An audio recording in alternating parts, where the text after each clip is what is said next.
La 4G Batelma vous présente Ni Vavao.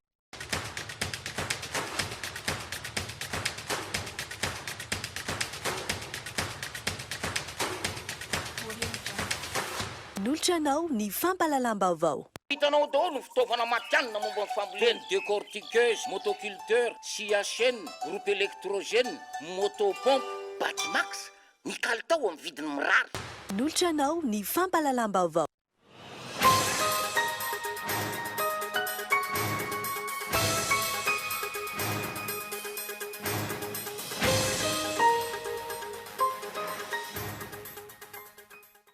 Iraina Monienty ary sivy sy telonjato ireo olona mitondra ny tsimok'aretina coronavirus eto Madagasikara androany araka ny tatitra izay navoaka ny CCO Covid-19. Milina milanja 4.0 tonnes avy any Chine no nomen'ny fikambanana Organisation mondiale de l'économie publique ary nigadona teny hivato ny tolakandro teo. Fitaovana maro samihafa ampiasain'ny mpiasan'ny fahasalamana fa ao ihany koa ireo fitaovana entina hiadiana amin'ny coronavirus ireo tonga ireo. Tsy misy intsony ny fahazahon-dalana ivoaka na miditra ny faritra Analamanga, voakasika izany ihany koa ny fandevenana.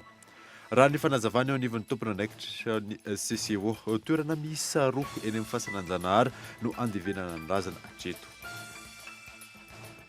Miroso amin'ny fiofanana ireo mpianatra manamboninahitra mpanamory fiaramanidina andrafitra ny tafika malagasy amin'izao fotoana izao. Miisa 7.0 izy ireo izay manaraka fiofanana izay eny Ivato ary vehivavy ny ray amin'izy ireo. Eo amin'ny maresaka firenena maro maneran-tany no miverina amin'ny fihibohana amin'izao fotoana izao no ireo tranga tao Israel, Inde, Australie sy ny maro hafa. Ny andidin'ireo avy hatrany.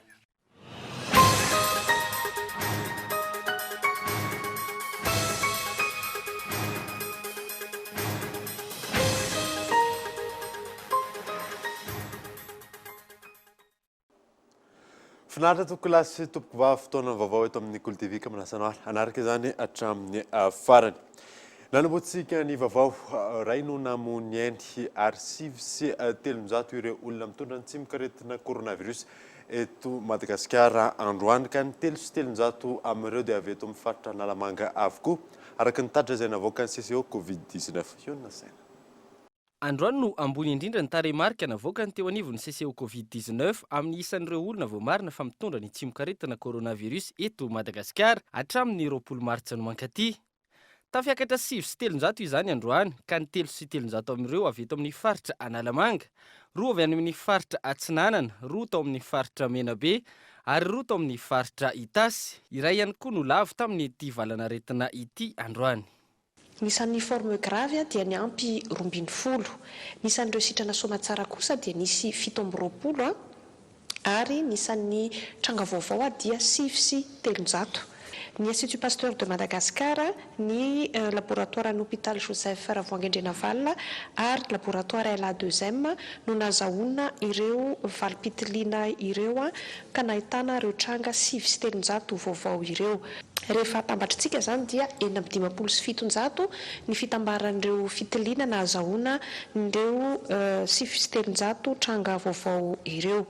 Araka izany, 7.30 hatreto ireo namoniany vokatry ny valana aretina coronavirus teto Madagasikara.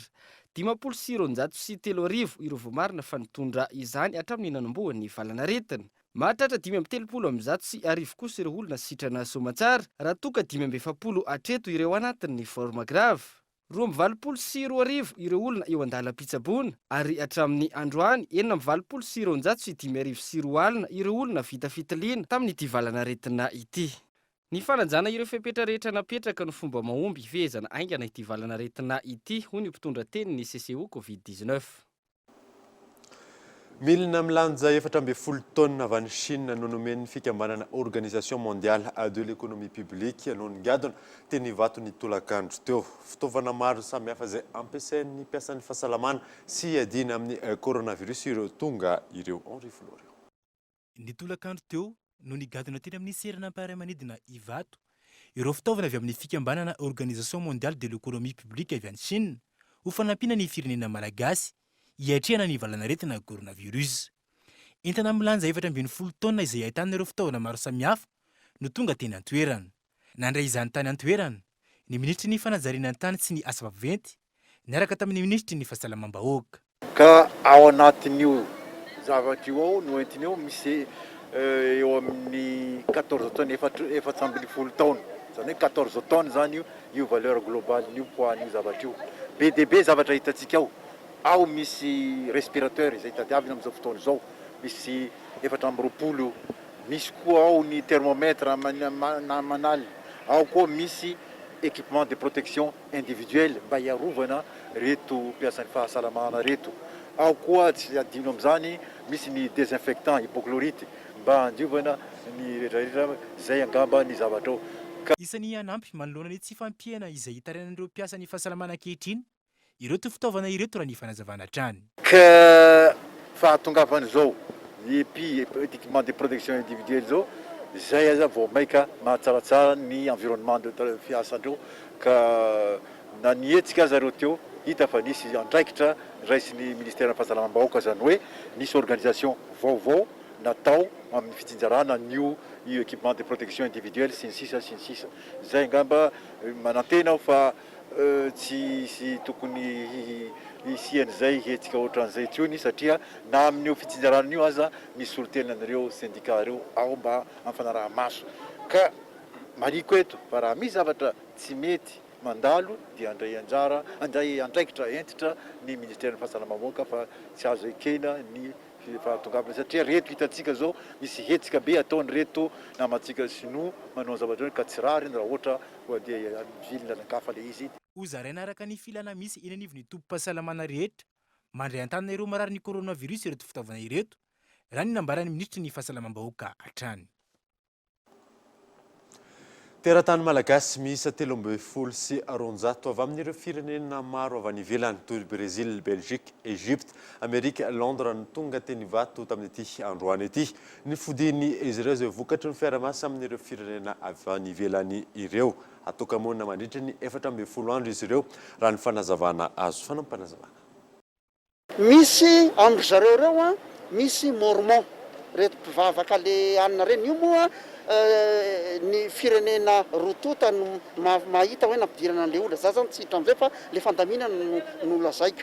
Ireny dia efa misy lettre d'engagement napetraka ao. Ireny eo amin'ny 20 eo isan'ny zareo tonga dia mivantana any amin'ny toerana misy an'ny zareo ahiboka amin'ny toerana anankiray mazava ho azy fa misy dokotera anaraka an'ireo anareo.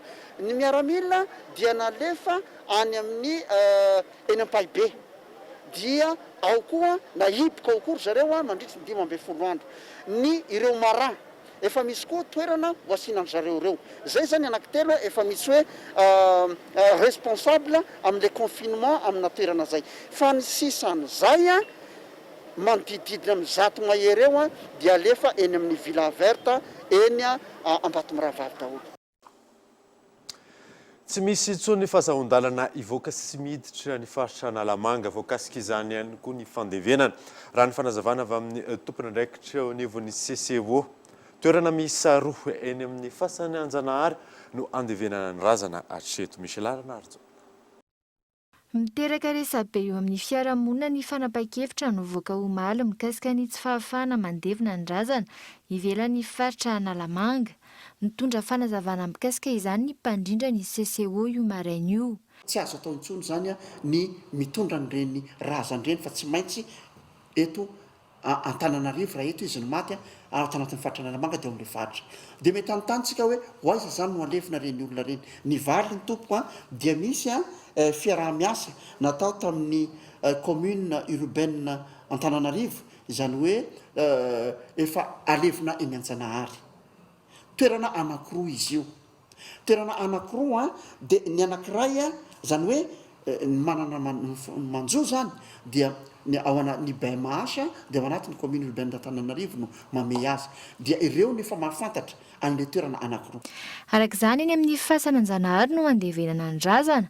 Mizara roa mazava tsara nefa izay fomba fandevenana izay. Toerana voalohany dia asiana an'ilay hoe le tranga hoe ho alain'ny tompony raha sitrapon'Andriamanitra milamina ny tany sy ny tany dia hoe everina hoe afaka heritaona dia alaina ilay faty efa misy toerana efa fantatry ny BMH zay amin'ny commune urbaine zany dia misy koa ny toerana hoe tsy fantatra mihitsy tsy misy prise en charge zany izy izy ny fitenenana hoe tsy fantatra le faty hoe na nahoana efa misy toerana koa zay ametrahana azy ao an-janahary daholo ireo rehetrarehetra ireo.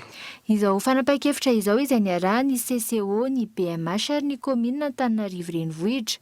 Manatona ny BMH raha ny fanazavana ireo olona manamanjoa, izy ireo no mikarakara sy manoro ireo olona amin'ny dingana araina.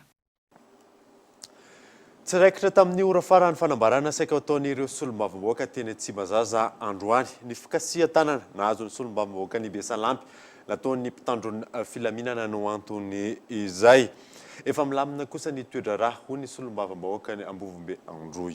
Morifolory.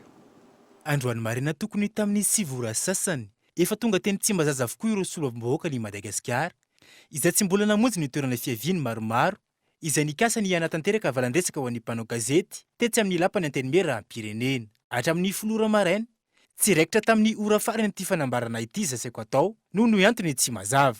Raha tsikaritra nivoaka ny lapa ireo solombavamboaka avy amin'ny Antoko-Tima naran'ireo avy amin'ny vondrona IRD taorian'izay. Tsy nazahoana fanampanazavana ny antony tsy navita ilay fanambarana. Raha ny fantatra ny mahakasika ny fikasihan-tanana nataon'ny mpitandro filaminana avy eo anivon'ny zandarmerie-pirenena tamin'ny solombavamboaka ny Besalampy no antony saika anaovana ity fanambarana ity. Taorian'izay tafaresaka tamin'ny solombavamboaka ny Ambovombe Androy ny mpanao gazety nanambara ny zava-misy ny tenany. Efa milamina ny toedrara hitanareo fa tsisy député tonga eto amin'izao satria efa nifandamina i député sy ny tao amin'ny gendarmerie incident nisy omaly iny dia efa milamina.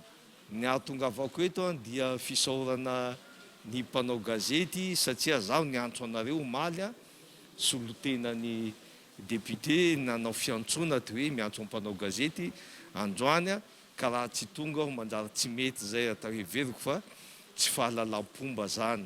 Raha ny fanazavana azy trany nisy ny fifandonana teo amin'ny solombavamboaka ny Besalampy sy ny teo anivon'ny gendarmerie am-pirenena. Dia hoe nisy incident omaly zavatra mpahazo ny olona rehetra zany teny amin'ny lalana député moa tsy maintsy nody député ny Besalampy madame Laetitia tsy maintsy nody satria fa vita ny fivoriana dia teny an-dalana nosy incident tamin'le bariazy nataon'ny gendarmerie. Zay fotsiny le izy fa tsy misy zavatra olazaina firy fa efa milamina io efa samby nahatsapa-tena daholo na ny andanina ny ankilany dia tsy misy tokony mbola hanaovana polémika na commentaire koa fa milamina mikasika an'izay zavatra zay. Fa na zaho na inareo zao samby tsy nahita ny zava-nisy donc tsy afaka hitantara zavatra i député izay victime le zavatra efa niantso ahy mihitsy niresaka ty hoe ajanono io dia donc ajanontsika le izy. Tsy fantatra mazava araka izany ny tena nisy tao anatin'ny fifandonana mahakasika ity raharaha ity. Ankilany tsy naharenesam-baovao ihany koa ny teo anivon'ny zandarmerie-pirenena manoloana ity tranga ity. Hipoka avokoa ireo hôpitaly mandray an-tanana ny marary ny Covid-19 eto Antananarivo sy manodidina. Vitsy ny mpiasan'ny fahasalamana misahana ny marary hatramin'ity androany ity fa eo ihany koa ny tsy fampin'ny ara-pitaovana. Ireo no isan'ny fitarainana nambaran'ny filohan'ny syndikan'ny Paramed eto Madagasikara. Ivy-Richard.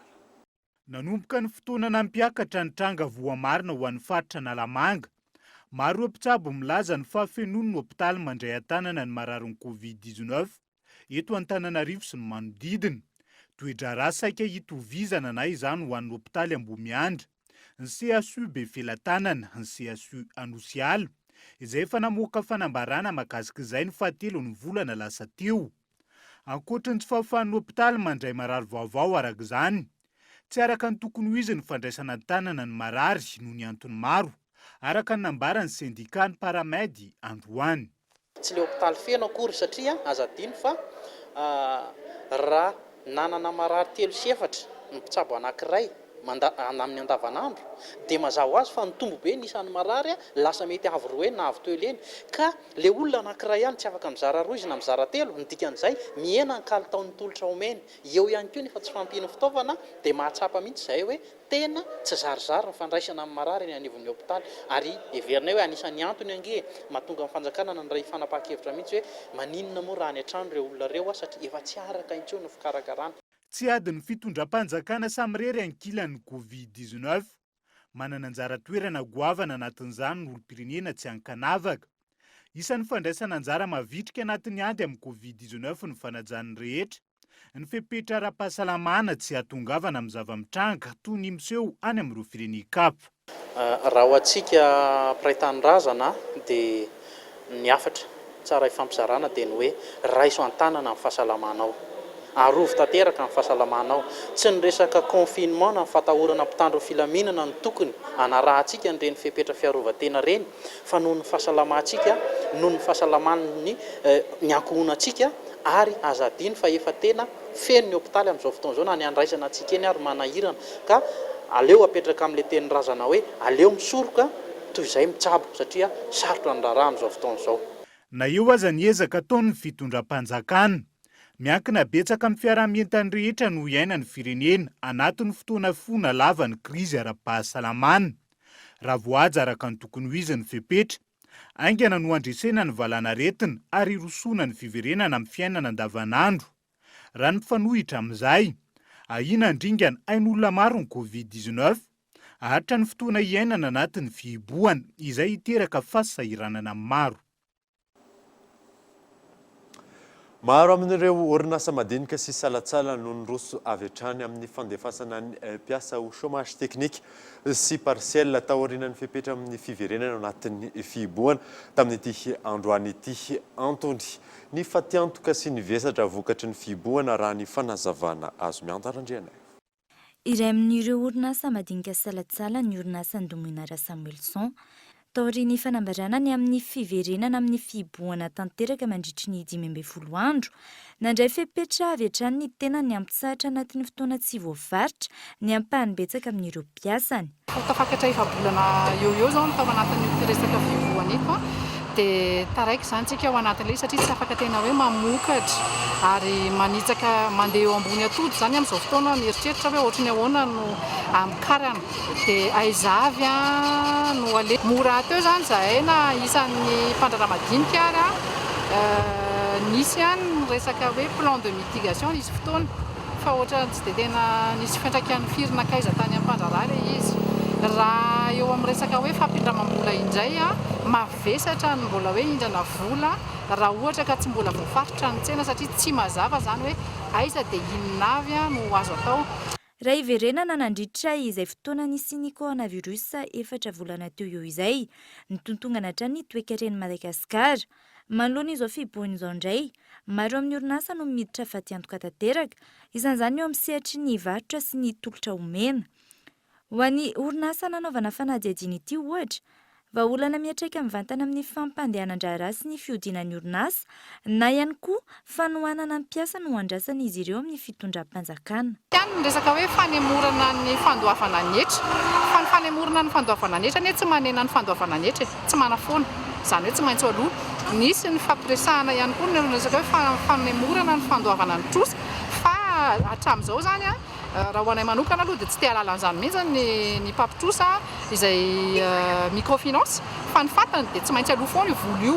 Izany hoe zany tsy misy akony amiko manokana aloha zany amin'ny tompony orinasa tsy misy akony mihitsy zany hoe ilay mesura niraisina hatreto. Dia ny fantaniana mipetraka zany ao anatin'ilay izy ohatra ny izay ny takiky ihany foana n'ilay DPP ny dialogue privé dia tokony izy ny DPP dialogue privé hijerevana zany hoe ohatra ny ahoana ny fehezana ny tsena io ilaina kokoa ny fifampiaonana ahafahana mamaritra zany hoe inona no atao eo anatrehan'io tsena io satria sehatra sy fotoana zao an'ny malagasy samy malagasy mifampijery satria zao isika no manana fotoana anjifana ny vita malagasy. Tsy aivina, taorian'ny fihaonan'ny filohan'ny repoblika sy ny mpandraharaha, isan'ny vahaolana napetraka ny plan de relance économique ho fanarenany indray ny toe-karena eto amin'ny firenena.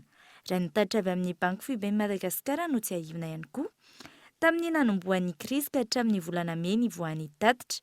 Ny sektor tersiara na ny sehatra ny varotra sy ny tolotra omena no voakasika indrindra ny krizy ara-toe-karena nateraky ny COVID-19.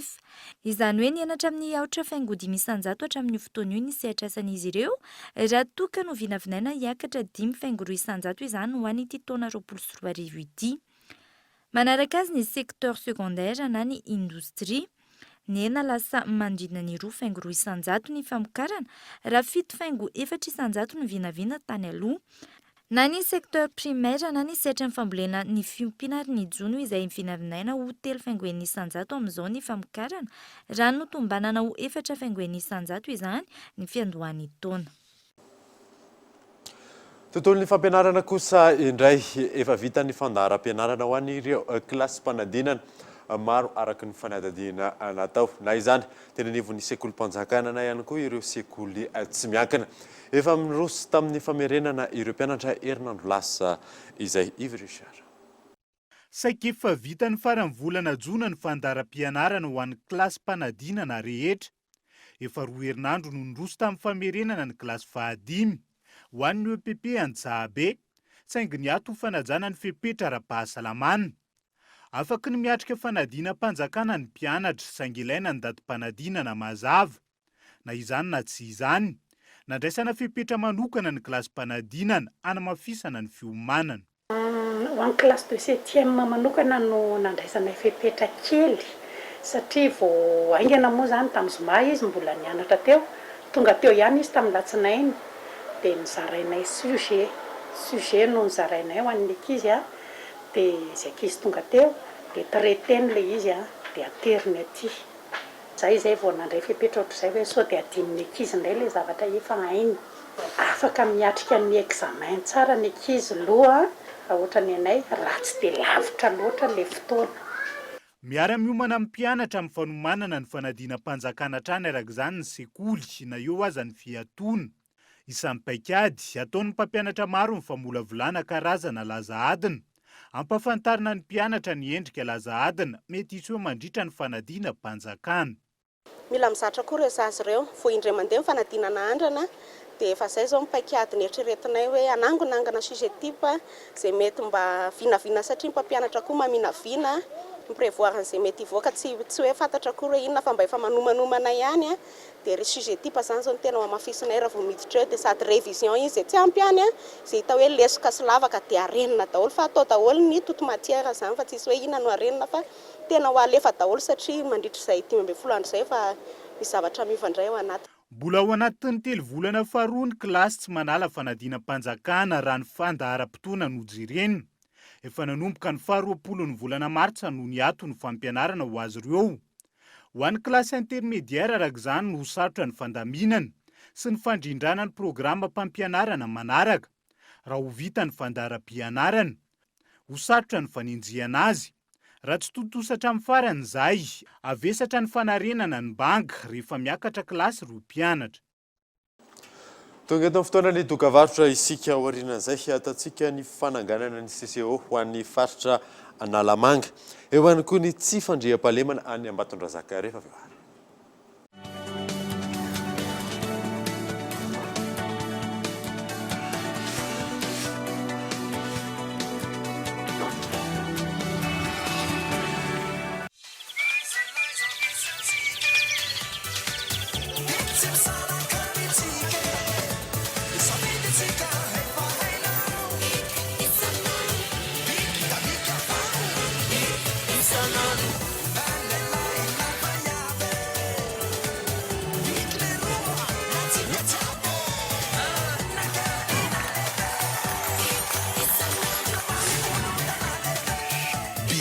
Isanandro.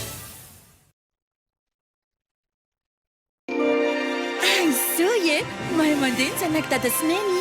Soa ihany fefa vonona ny kiraro ianarany mandeha sady voatandrina daholo ny rirany maranitra sy prizy ato an-trano. Oops, mbola misy adinonao no nisafidiny kosy tsara ho azy. Ny kosy tsara indrindra anarany mandeha tsy bakabaka. Vaovao lehibe ny fikarohana momba ny kosy mety ho an'ny zazamena mandeha noho ny fisian'ny elastika amin'ny didiny 3 mitazona azy na feno azy ny kosy molfixe no mitazona indrindra. Araka ny fikarohana nataonay ny kosy molfixe no mety indrindra ho an'ny zazamena mandeha. Rineny mampiasa ny kosy molfixe.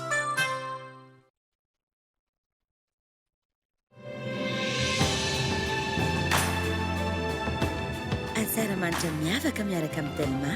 Fihenam-bidy roapolo isan-jato be izao amin'ny smartphone Telma rehetra.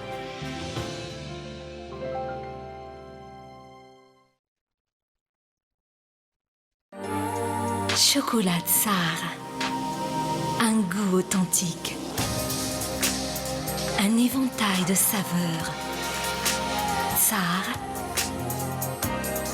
Un trésor riche et gourmand, issu des précieuses fèves de cacao de Madagascar. Succombez au plaisir infini et profond du chocolat Tsar et de ses arômes intenses. Chocolat Tsar, savourez vos émotions.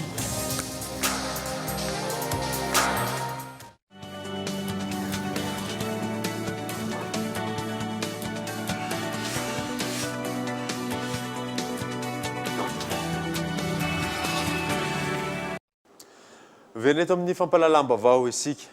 Nampiantso ny solitena ireo mpisehatra amin'ny fitsaboana ny valinaretina coronavirus tamin'ity androany ity ny voameran'ny fahasalamana eo anivon'ny anteny miram-pirenena. Teboka telo lehibe ny tapaka nandrindra izany falampanazavana. Ny zavatra nieritreretinao atao zany eo aparitaka ny fotony mihitsy zany ny fomba andraisana andraikitra ampiasaina zany le système de santé mihitsy misy ny hôpital régional, misy ny CHD amin'ny district, misy ny CSP2, misy ny CSP1, misy ny agence communautaire. Zay zany ny eritreretinao ampiasaina ary nisy ary tolo-kevitra atao hoe inona moa ny andrasana PCR raha ohatra ka misy le olona milaza fa nanana fifandraisana tamin'ireo olona efa marary dia mampiseho soritra aretina mitovy tanteraka amin'le olona efa hita fa pozitif inona no antony tsy tsaboana avy hatrany an'ireny olona ireny satria eo amin'ilay fiandrasana an'ilay PCR somary mahataraiky ary tonga hatrany amin'ilay forme grave zany. Mila vatsina epi ozy ny fitenitsika azy ny an'ny fotony mila vatsina fanafody zay koa zany eritreretina ho résolution hoentina ny amin'ireo lehibe hoe ho azo atao. Natsangana androany ny CCO eto amin'ny faritra Analamanga ahafahana manafaingana ny fandraisana andraikitra manoloana ny fiparitany valinaretina coronavirus. Maro lafo ireo mivondrona ao anatin'izany hiona saina. Namondrona hery nanomboka androany ary nanangana ny CCO faritra Analamanga ireo herivelona maro. Isany amin'izany ny eo anivon'ny faritra, ny district, ny commune, ny mpitandro ny filaminana hatreny amin'ny fokotany. Tanjona tamin'ny fananganana ity rafitra ity ny fanafainganana ny fandraisana andraikitra eto amin'ny faritra Analamanga. Ity zany tonga dia raha zavatra opérationnel, zavatra izay mitranga zany dia tonga dia action atao hoe misy zavatra tokony atao misy zavatra mitranga dia eo anao dia mandray fanapahan-kevitra izay ato amin'ny CCO régional tonga dia mamaha an'izay olana misy amin'ity fiadina amin'ity valinaretina ity. Rehefa asenao mandray andraikitra ny tompony andraikitra rehetra any amin'ny fokotany, any amin'ny commune, rehefa mandray andraikitra daholo ny olona rehetrarehetra ao anatin'izy ary mahafantatra hoe inona ny tena zavatra ilain'izareo any dia miakatra aty izy dia vetivety dia vahana ny olana dia na fomba fizarana azy tsy ataontsika olona mitangorona intsony fa atao isan-trano mihitsy eo amin'ny fokotany miainga zany dia misy an'ireny koa moa agent communautaire ireny ampiasaina izy. Ao anatin'izao fiverenana amin'ny fiboana tanteraka izao, miato avokoa ireo tsena isan-kerinandro atao anatin'ny farim-piadiny ny commune Antananarivo renivohitra.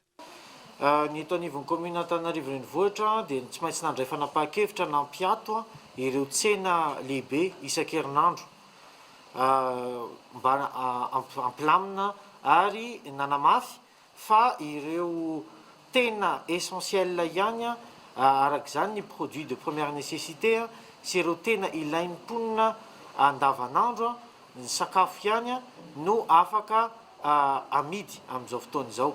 Efa misy ny fiaraha-miasa iarahana ankehitriny amin'ny mpitandro filaminana ray manontolo sy ihany koa ny eto anivon'ny faritra mba andaminana ireo tsena rehetrarehetra ireo indrindrandrindra ny tsena pokotany anamafisana ny fanajana ireo fepetra rehetra ara-pahasalamana. Entitra ny fampiarana ny fepetra hoy ny ao anivon'ny mpitandro ny filaminana ary afara amin'ny famonjana izany araky ny voarakitry ny lalàna ho an'ireo izay mini mandika ireo fepetra voalaza ny fitondram-panjakana amin'izao amehana ara-pahasalamana izao. Dia efa mipetraka zany ny dispositif ray manontolo hoe amin'ny tena fanapanan-dalana zany tsy melantsony zany ny olona ivoaka eny amin'ny arabe na ny anatin'ny fotokany azy zany. Izany hoe ampatiranyzao tsika miteny zao zany efa manomboka zay fanalana ny mpivarotra sy ny fanodinan'ny mpivarotra sy fampidinan'ny olona mandeha mody any amin'ny toerana misy azy. Sy mandrenitrentitra zay satria misy renfort moa zany any misy ny miaramila miara-miasa amin'ny polisy, misy gendarme miara-miasa amin'ny polisy amin'ny fanakatonana tanteraka ny tanàna Antananarivo. Fa reny zany tena efa entitra sy strict sady sévère no fepetra fandraisana hatramin'izay dia mbola mafisina io, tena mbola mafisina io ary misy mihitsy ara fangalana retrait de permis fahazoana lala mamily fiarakodia dia misy mihitsy ny arrestation satria anatin'ny loi 91/011 article 19 dia tena miprescrire mihitsy izy arrestation an'olona mini manitsakitsaka nyreny fepetra andraisina anatin'ny situation d'exception reny. Ho fantarina raha ny fanazavana teo anivon'ny CCO faritra Analamanga hatrany, ny commune, ny fokotany hatramin'ny toerana nonenan'ireo olona voamarina fa mitondra ny tsimokaretina coronavirus atao anatin'ny faritra Analamanga. Tanjona amin'izany ny ahafahana mifehy ao anatin'ny fotoana fohy ny fipariahana ity valanaretina ity. Efa misy ny fandrarana fanafody ho an'ireo taxi amin'ny zao fotoana izao izay nahazo alalana afaka miasa. Mbola mitohy ihany koa ny fanarahamaso ireo olona izay tsy manao arotava ary entitra ny sazy hoy ireo tompona andraikitra. Ny alarana efa Toerana maro eto an-drenivohitra no anaovana ny fandrarahana fanafody ho an'ireo taxi izay nahazo alalana hiasa hatramin'ny 2 ora atoandro. Ka isan'izany ny teo amin'ny kianjan'ny Makihy etsy Antotapenaka. Voavetra ho mpandeha 3 no azon'izy ireo entana. Eto amin'ny ity toerana malalaka ity eto amin'ny Makihy eto zany dia alao DDT ny taxi. Momba ny fepetra izay efa napetaka amin'ny fanjakana amin'ity aretina ity. Izahay zany mba misaotra ny fitondrana satria mba navelany mba hiasa zay para-patongany amin'ny zao tsika miteniteny zao sy dia manao DDT avy eo sy manadio izay mampety ny ara-pahasalamana mampitaterana ny tena.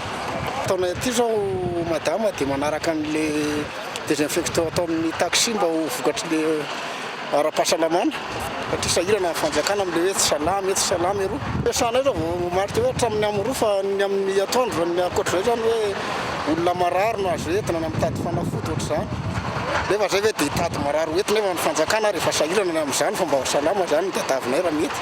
Mihamafy ihany koa ny fampanajana ny fepetra toy ny tsy maintsy anaovana ny cache-bouche, fanakatonana ny tsena izay tsy manaraka ny lamina napetraka sy ny maro hafa. Nanomboka ny maraina ohatra no efa nahitana barrage tamin'ny toerana maro teto Antananarivo. Nanadiady ny mpandeha fiara amin'ny ankapobeny. Ho an'ny tapany maraina androany ankilany, raha ny tatitra avy any amin'ny mpitandro ny filaminana, miisa 770 ireo olona nasaina nanao ny asa iombonana ary miisa 70 ireo mpivarotra nahazo sazy raha nampitandremana saingy mbola tsy nanaraka ny fepetra ihany. Araky ny hita tamin'ity androany ity hatrany, maro amin'ireo tsena izay tsy afaka mivarotra no nanaja izany, toy ny mpivarotra toka, ny quincaillerie, ny mpivarotra akanjo lamaody sy ny maro hafa. Misy ihany nefa ireo izay mbola nivarotra ka nandraisan'ireo mpitandro ny filaminana fepetra avy hatrany. Voahaja kosa ny fiatony ny fitanteran'ireo taxi be, tsy aivina hatrany amin'ny 2 ora atoandro no mifarana avokoa ny fitanterana rehetra ankoatran'ireo izay tsy maintsy miasa izay efa notanisain'ireo tompona andraikitra ary entitra ho ireo mpitandro ny filaminana ny fanaraha-maso izany. Andro voalohany niverenana tamin'ny fiboana tanteraka rakitr'olona mandeha tongotra ny toerana sy ny lalana maro teto an-drenivohitra tamin'ity androany ity. Maro ireo izay nanontaniana no nilaza fa hamonjy ny toeram-piasany. Miantarandriana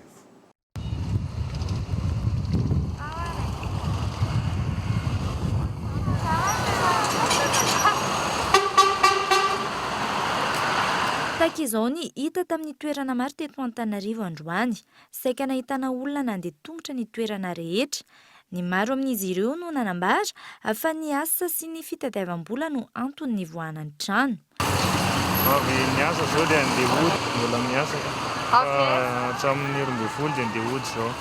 Resaka ouvrage métallique, le pêcherette dia mipetraka any ambony andro. Maintsy asakadiny eo mandeha mafimafy fotsiny. Efa zatra ilay mandeha tongotra aloha dia mifepetra efa manara-dalàna tsara izay ka. Miasa foana amin'ny toerana? Mitohy ihany loha hatreto. Avy tamin'Anakely, mitady vola. Miserasera kely trano dia atoandro ny andro dia mody. Rehefa kosa teto amin'ilay taloha zao fa zatrazatra nandeha tongotra ilay taloha teo. Dia zao nefa ny vao manomboka anao dia sempotra fa tsy maintsy mandeha tamin'ny 7 maraina. Dia zao vao ody. Tsy maintsy mandeha foana sanandrosanandro. Afa-tsy ny lahady ary raha mbola tsy atao dia mandeha. Mazava ny Tsaronenana, Tsaronenana météo, mandeha tongotra nakany 67. Dia avy any 67 ny mandeha tongotra verina andio dia ny Tsaronenana. Ny atendria ako tompoko nakany amin'ny botany ampiasana. Dia tsisy taxi be dia tsy maintsy mandeha tongotra. Fanareo miasa ihany? Eny tompoko za miasa ihany. Siatra miasa tompoko agent de protection. Fana eo amin'ny fiasana raha tompoko olana ho anazy satria fiasako io mbola lalana dia sasany mandidy tongotra. Zarazara kosa ny hevitry ny nanontaniana mikasika ny fampitsarana ny taxi be anatin'izao fiboahana tanteraka izao. Tena mety amin'ny nisy ka satria raha mahita ny fiainana zao amin'ilay Covid dia tsy miasa fa namen'ilay olona volalay tamin'ilay nameny andrajely dia naky dia katina ilay izy dia roty varapitra. Ohatra hoe tena fahitana aloha amin'izao dia da hoe mety ihany satria araka ny fandehanany bisy ny olona be dia be toetra no ohatra ny tazana hoe aingakaingana ohatra natorongatra be zany raha ny tena marina amin'izao satria tsy fantatra intsony marary sy tsy marary dia tapafangaro ilay olona. Tena sahirana tompoko satria ohatra anao zao mandeha tongotra adiny 3 zany isan'andro amin'ny asako amin'ny retour nefa orany ny anjehana. Tsy aivina, nambarany tompon'andraikitra ho isan'ny nampianaka ny valanaretina coronavirus ny tsy fanajana fepetra tamin'ny fandehanana taxi be. Ity faran'izay antony nampitsarana azy anatin'ny 12 andro ity. Arak'izay moa dia nanomboka androany ny fiboahana teto amin'ny faritra Analamanga andeha ho arahantsika ao anatin'ity horonan-tsary tsy akiteniteny ity ny zava-misy tamin'ireo toerana sasatsasana teto andrenivohitra.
Lafim-baovao hafa kosa indray miroso amin'ny fiofanana ireo mpianatra manamboninahitra mpanamory fiaramanidina andrafitra ny tafika malagasy amin'izao fotoana izao. Misy 20 izy ireo izay manaraka izay fiofanana izay nivatoka vehivavy ny iray.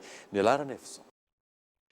misy 7 ireo tanora noraisina tamin'ny PSEOP na ny promotion spéciale des élèves officiers pilotes izay nanaraka fiofanana iraisana amin'ireo mpianatra manamboninaitra miaramila ao amin'ny akademia miaramila ao Antsirabe. Iray amin'izy ireo no vehivavy.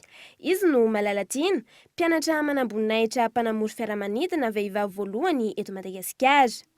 Amin'ny vavitokana zany tao anatin'ny promotion aloha voalohany indrindra dia mila fahazarana zany, mila adaptation ilay izy satria moa samihafa zany. Fa avy eo zay niofana tany amin'ny akomila zany dia mitovitovy daholo ihany.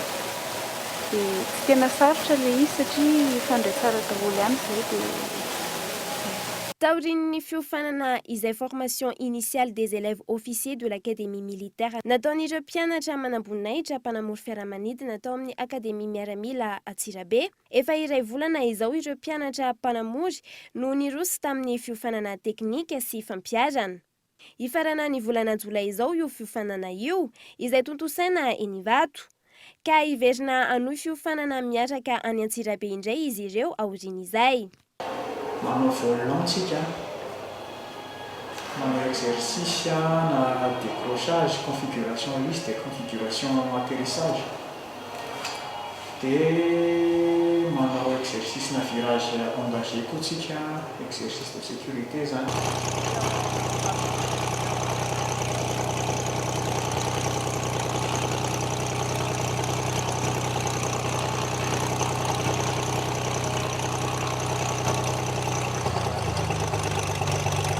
Mbola misy dingana vitsivitsy arahin'izy ireo aorian'ny fiofanana any Antsirabe vao ho lasa mpanamory feno na opérationnel izy ireo.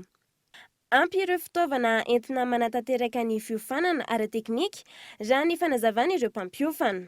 Misy amin'izy ireo no alefa manao angidy be na ny hélicoptère izany, misy amin'izy ireo kosa hijanona amin'ny fiaramanidina izay miatomboka amin'ity Cessna ity moa zany dia aorian'ireo koa moa zany misy ireo vina izay napetraka amin'ny fitondrana, mbola misy ny fiaramanidina lehibe izay mbola ho avy na ny Kaza 235 zany, misy ihany koa ny Beechcraft, dia misy amin'ireo mijanona ho fiaramanidina zany anamory an'ireo fiaramanidina lehibe ireo. Efa nanaraka fiofanana mpanamory fiaramanidina izy ireo izay vao niditra mpianatra manamboninaitra mpanamory fiaramanidina eo anivon'ny tafika malagasy. Raha nataoko dia nanao tao amin'ny ENEAM, tao amin'ny École nationale de l'aviation et de la météorologie. Nivoaka tao tamin'ny 2013 nahazo licence pilote privé. Dia ankehitriny moa zany tonga tao amin'ny tafika anabakabaka nianatra ho manamboninaitra mpanamory. Raha tsy ahivina, ny 12 novambra 2024 no niditra tao amin'ny akademia miaramila tao Antsirabe ireo mpianatra manamboninaitra mpanamory ireo. 7 volana no faharetan'ny fiofanana izay arahan'izy ireo ka ny faran'ny volana Jolay no ivoaka amin'ny fandresena ireto mpianatra manamboninaitra mpanamory ireto. Miverina mirongatra ny fanafian-dalo amin'ny Tapedina any Ambatondrazaka, tokantrano Oren Lasibatra tao Avaran-drano Mangalaza, commune Feramanga avaratra ny aliny Sabotsy lasa teo. Omborono very tamin'ny izany Yves Richard. Tokony tamin'ny 7 alina no niakatra tanàny dalo ampolony ary nanafika avy hatrany ity tokantrano iray ity. Taoriana ny fanononany dalo ny analany ray mpianakaviana. Nirefitra avy hatrany ny basy ary ny antifa mivantana tamin'ny varavarambe. Rehefa tsy nivoaka hatrany ny ray mpianakaviana, nanantona ny valanomby ireo dahalo ary nandroby ireo omby miisa 2. Raha nampokany ary ny basy dia nampaniraka izy le dalo teo an-tokotany hoe mivoa amin'izay ananjy manao tsofany ihany ny faranjy ny la. Dia raha noho tsy mivoaka le raha miseko dia izao no nataony hoe andeha amin'izay voay ny aomby raha fa tsy voaka izy. Dia navoaka ny zareny aomby dia zareo lasana. Raha ny tokotokony aloha betsaka mety eo amin'ny 10 zany raha ny hoe tena fieritseretana ny zareo. Tsy vao izao no nisy ny asan-dalo tao Avaran-drano Mangalaza, saingy tsy mbola nisy ny olon-dratsitratra raha ny fanazabana. Manao antsoava amin'ny fanamafisana ny fandriam-pahalemana arak'izany ny mponina. Eo ihany koa ny fijerena manokana ireo voatafika noho ny fananany very tao anatiny indray mpimaso. Etanetanay zany dia mangataka ny inona mety izy. ny manam-pahefana zany zay mba hiezaka fa de tena mampanahelo ny zavatra misy aty aminay satria olona mbola vo mivelona mihitsy zay anatin'ny fahaseranana aomby anankiroa zany ny anananay ngefa reo de tsisy de zao zay de foana de mba mangataka am'mpafanampiana vana ny manam-pahefana mihitsy zany zay. Mateti-pitranga any amin'ny tontolo ambanivohitra Ambatondrazaka ny fanafian-dalo mitambasy toy izao. Ny fahamelony Andro Masipokon'olona no nanakan'izany. Toy ny tao amin'ny komini Lafy ny herinandro lasa tio. Eo amin'ny maresaka iraisam-pirenena, firenena maro maneran-tany no miverina amin'ny fihibohana amin'ny izao fotoana izao noho ireo tranga hita toy ny any Israel, Inde, Australie sy ny maro hafa fanadina. Ity no lalana mampifandray ireo fanjakana roa lehibe isan'ny be mponina indrindra any Australie, ny ao Victoria sy ny ao Nouvelle-Galles du Sud. Nanomboka androany, voafetra ary afara amin'ny fahatapanan-tanteraka ny fifamoivoizana raha nambarany tompona ndraiky mpanjakana manomboka anio alina. Tsy misy fahazahon-dalana manokana ary tsy misy fampisehoana karatra ho an'ny rehetra ny fepetra noraisina hoy ny Prime Ministre ao Nouvelle-Galles du Sud. Samba ny tao anatin'ny 10 taona no nisy fanapakevitra mankadiry toy izao noraisiny ny mpitondra fanjakana tany an-toerana. Ratsaivina ny taona 2010 sy 790 nandritra ny arety mandringana gripa Espanyol no nisy fepetra tahak'izao noraisina. Ankehitriny, olona maheran'ny 3 hetsy no mihiboka ary amin'ireto trano sivy lehibe ireto ary maso akaiky ary manaraka fepetra entitra ireo mponina taorian'ny fahitana ny tranga maheran'ny 10 tao anatin'ny andro vitsy. Ny fisian'ireo olona marefo monina amin'ireo tokantrano no anton'ny fanapakevitra raha ny fanazavana. Nambarany tompona ndraiky mpanjakana ao Victoria fa miato mandritra ny 2 volana ny fandoavana hofatrano ary isy ihany koa ny sakafo hozaraina isan'ny tokantrano amin'izao fihibohana izao. Dia izay mamarina vaovao tamin'ity androany ity. Ankasianao nanaraka izany soava tsara toltovoko.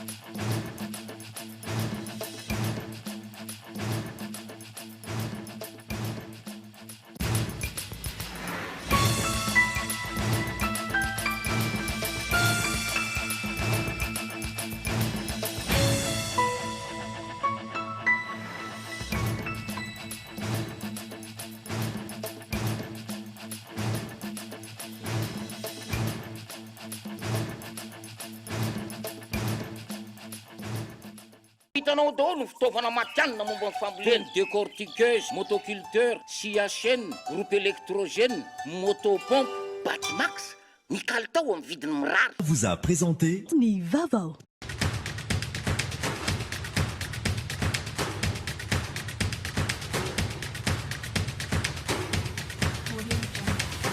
Nanolotra anao teo ny fampalalam-baovao. La 4G by Telma vous a présenté Ny vaovao.